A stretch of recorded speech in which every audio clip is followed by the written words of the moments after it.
संशोधक आणि पर्यावरणवादी सोनम वांगचुक यांचा सुरू असलेल्या उपोषणाची केंद्र शासनाने तातडीने दखल घ्यावी, त्यांच्या मागण्यांवर सकारात्मक निर्णय घ्यावा, तसेच परीक्षा व्यवस्थेतील गैरप्रकारांविरोधात कठोर उपाययोजना कराव्यात या मागण्यांसाठी शुक्रवारी परभणी येथील जिल्हाधिकारी कार्यालयासमोर धरणे आंदोलन करीत सोनम वांगचुक यांच्या दिल्लीतील जंतर मंतर येथे 19 दिवसांपासून सुरू असलेल्या आमरण उपोषणाला पाठिंबा जाहीर केला। सोनम वांगचुक यांची सुरू असलेले उपोषण हे लोकशाही मार्गाने सुरू असलेले आंदोलन असून शासनाने त्यांच्याशी तातडीने संवाद साधून त्यांच्या रास्त मागण्यांवर विचार करावा अशी अपेक्षा व्यक्त करण्यात आली।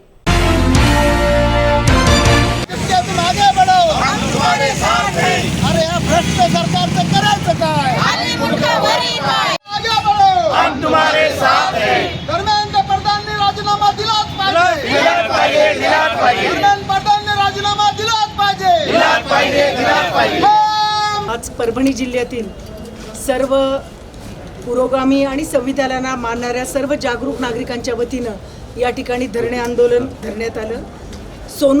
सोनम वांगचुक आणि अनेक विद्यार्थी, मला असं वाटतं आज 19वा दिवस आहे, धर्मेंद्र प्रधान यांच्या राजीनाम्याची मागणी करत आहेत आणि संपूर्ण देशभर असंतोष असताना केंद्र सरकार ज्या मगरुरीनं वागतंय आणि ज्या निष्ठुरतेनं या सबंध आंदोलनाकडं आम्ही तुम्हाला विचारत नाही या पद्धतीनं वागतो, ही अत्यंत दुर्दैवी घटना आहे।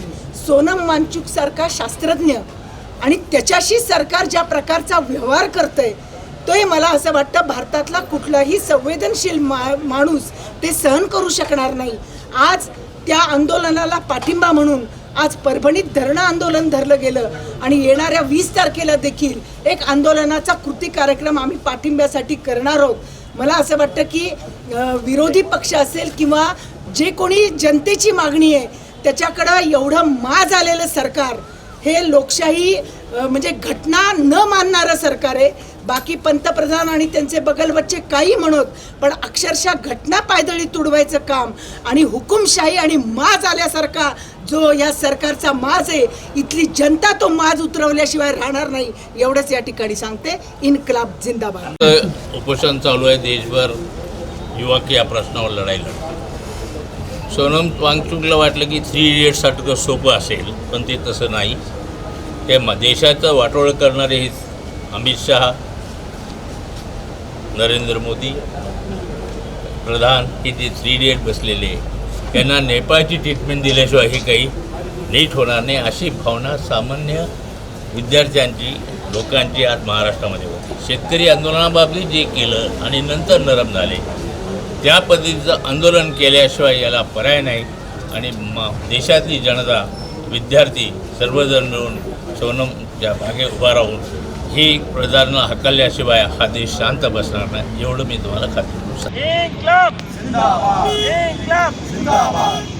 अभिजित दिपके आणि त्यांच्या सहकाऱ्यांनी जे उपोषण सुरू केलं त्या उपोषणामध्ये सोनम वांगचुक जे जगप्रसिद्ध सायंटिस्ट आहेत, शास्त्रज्ञ आहेत, पर्यावरण तज्ज्ञ आहेत, अशा महान व्यक्तीने जे मॅगसेस पुरस्कार त्यांना मिळालेला आहे, जागतिक पातळीवर ज्या पुरस्काराचं महत्त्व आहे, असे सोनम वांगचुक जे खरं तर देशाचं अमूल्य असं रत्न आहे, असे सोनम वांगचुक गेल्या 19 दिवसापासून, म्हणजे आज 20वा दिवस आहे, 20 दिवस झाले कुठल्याही प्रकारचं शासनाचं, केंद्र सरकारचं त्याच्याकडे उपोषणाकडे आणि ते बसलेत उपोषणाला त्यांच्याकडे अजिबात लक्ष नाही।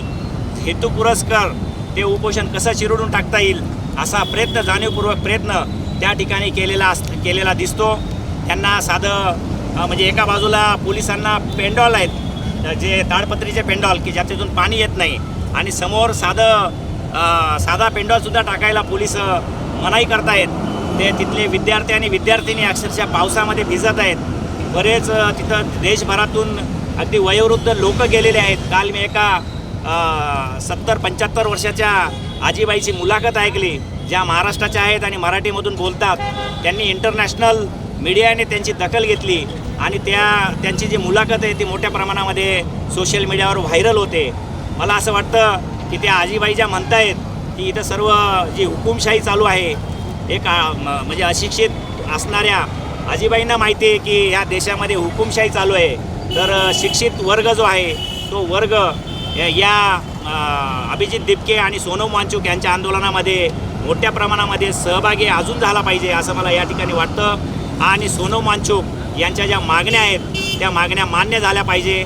जो देशाचे शिक्षण मंत्री आहेत त्यांनी राजीनामा दिला पाहिजे, नैतिक जबाबदारी म्हणून राजीनामा दिला पाहिजे. महाराष्ट्रामध्ये जर कधी आदर्श घोटाळा झाला असेल तर मुख्यमंत्र्यांनी राजीनामा दिलेला आहे. महाराष्ट्रामध्ये एका हॉटेलवर फायरिंग झाली असेल तर गृहमंत्र्यांनी राजीनामा, R.R. पाटील साहेबांसारख्या गृहमंत्र्यांनी राजीनामा दिलेला, अशा अनेक उदाहरणं आपल्याला बघायला मिळतात देशभरामध्ये की त्याची नैतिक जबाबदारी समजून राजीनामा दिला जातो. परंतु इथं नैतिकता नष्ट झालेली आहे, नैतिकतेचा विलोप पावलेला आहे असं आपल्याला या ठिकाणी दिसतं. म्हणून सोनम वांचूक हे गेल्या 20 दिवसापासून उपोषण करतायत, परंतु त्यांच्याकडे कोणी मंत्री गेलं नाही, शासनाचा सचिव, केंद्र शासनाचा सचिव त्या ठिकाणी गेला नाही आणि उलटं ते उपोषण हाणून पाडण्याचं कारस्थान केलं जात आहे. या सर्व बाबींचा आम्ही धिक्कार करतो आणि त्यांना समर्थन म्हणून या ठिकाणी एक दिवसीय लाक्षणिक धरणे आंदोलनाचं जे आयोजन केलेलं आहे त्यामध्ये परभणीकर जनता, परभणीतील सर्व सामाजिक कार्यकर्ते त्या ठिकाणी उपस्थित आहेत आणि आम्ही त्यानंतर माननीय जिल्हाधिकारी यांना आमचं लेखी निवेदन सादर करणार आहोत.